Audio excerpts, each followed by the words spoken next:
Hey guys, स्वागत है आपका अपने चैनल ऑल एग्जाम एजुकेशन में। तो पिछले वीडियो में हमने आपको अरिथमेटिक ऑपरेटर के बारे में बताया था, जिसमें मैंने आपको एडिशन, सब्सट्रैक्शन, मल्टीप्लिकेशन, डिवीजन और मॉडुलस ऑपरेटर के बारे में बताया था। तो आज का जो हमारा टॉपिक है वो है रिलेशनल ऑपरेटर। तो रिलेशनल ऑपरेटर क्या है सी लैंग्वेज में? तो जो रिलेशनल ऑपरेटर है यह कंपेयर करता है दो वैल्यू और दो वेरिएबल को, और ऑलवेज ये रिटर्न करता है बुलियन रिजल्ट। तो बुलियन रिजल्ट में क्या रिटर्न कर सकता है? तो बुलियन में मैंने आपको बोला या तो ट्रू रिटर्न करता है या तो फॉल्स। तो बुलियन रिजल्ट में क्या क्या रिटर्न कर सकता है? तो ट्रू और फॉल्स। तो ये ध्यान में रखिएगा कि बुलियन में ये ट्रू और फॉल्स रिटर्न करता है। तो इसमें रिलेशन ऑपरेटर में हमारा इतना ऑपरेटर होता है: equal to, not equal to, greater than, less than, greater than equal to और लेस देन इक्वल टू। तो चलिए मैं इन सब के बारे में आपको बताता हूँ। तो ये हमारा कौन सा हो गया? तो ये जो है हमारा इक्वल टू, इक्वल टू। तो इसका कंडीशन क्या रहता है? ये जब क्या चेक करता है? तो ये चेक करता है कि जो दो ऑपरेंड दिया हुआ है वो इक्वल है कि नहीं। So check if two operands are equal. तो ऑपरेंड्स क्या होता है और ऑपरेटर क्या होता है वो मैंने आपको कल एग्जांपल के माध्यम से समझा दिया था, जिसमें मैंने आपको बताया था जैसे हम प्लस ऑपरेटर यूज करते हैं दो ऑपरेंड के बीच में। For example 50 plus 100। तो ये जो प्लस है वो हमारा ऑपरेटर हुआ, और ये जो 50 और 100 है हमारा, वो हमारा क्या हुआ? तो वो हमारा ऑपरेंड हुआ। तो ये हमारा इक्वल टू हो गया। तो ये चेक करता है कि जो दो ऑपरेंड है हमारा जो है वो इक्वल है कि नहीं। तो ये क्या है हमारा? तो ये जो है हमारा नॉट इक्वल टू है। यह जो है हमारा नॉट इक्वल टू। तो ये क्या करता है? यह चेक करता है कि दो ऑपरेंड जो है दिया हुआ वो इक्वल है कि नहीं है। So check if two operands are not equal. तो यह चेक करता है कि जो दो ऑपरेंड दिया हुआ है वह इक्वल नहीं है। तो चलिए ये क्या है? ये है हमारा ग्रेटर देन। तो ये सब सिंबल तो आप सबको पता ही होगा, ये कोई नया चीज नहीं है। ये जो है हमारा ग्रेटर देन। तो ग्रेटर देन क्या चेक करता है? यह चेक करता है कि जो लेफ्ट ऑपरेंड जो है वह ग्रेटर है कि नहीं राइट ऑपरेंड से। तो यह क्या चेक करता है कि check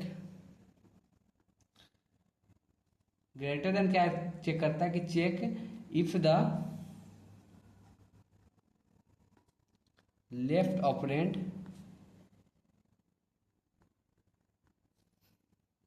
is greater than the greater than the right, मतलब राइट ऑपरेंड। तो ये ग्रेटर देन हुआ।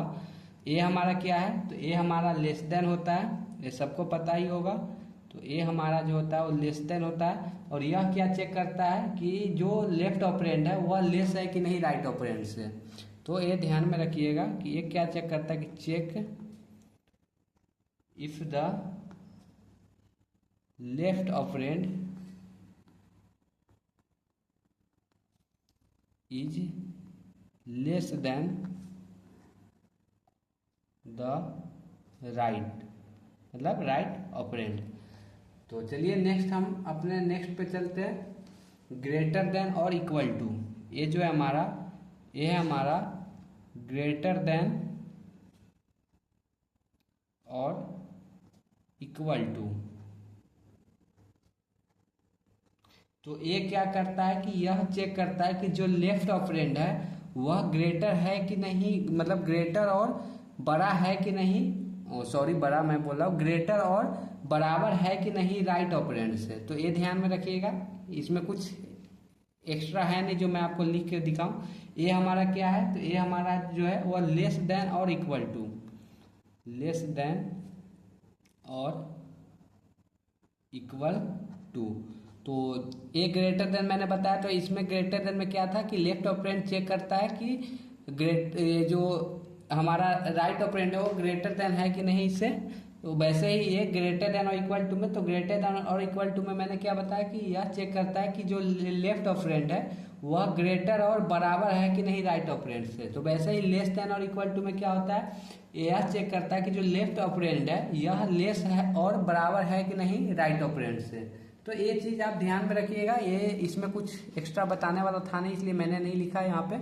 तो चलिए एक मैं आपको परफेक्ट एग्जाम्पल लिख के बताता हूँ जिससे आपको समझ में आ जाएगा कि हमारा ये जो 3 3 6 ऑपरेटर हमने यहाँ पे दिखाए, 6 को मैं आपको प्रोग्राम में ऐड करके दिखाता हूँ।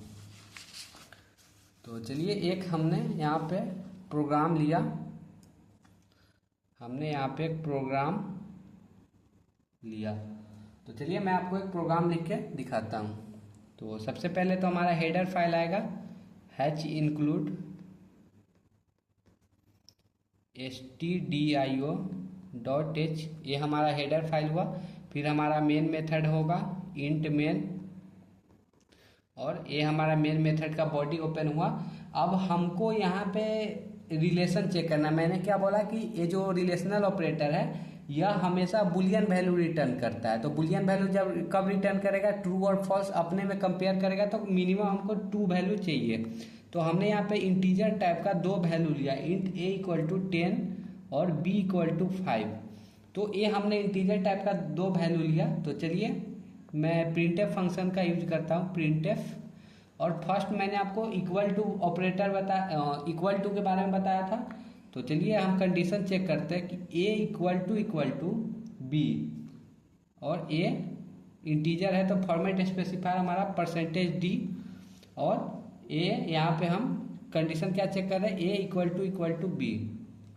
तो चलिए सेकेंड कंडीशन मैंने क्या आपको बताया था उसमें कि सेकेंड में नॉट इक्वल टू, तो इसमें हम चेक करेंगे कि a not equal to b, और ये हमने यहाँ पे भी फॉर्मेट स्पेसिफायर यूज किया, और हमने क्या कंडीशन चेक किया, a not equal to b।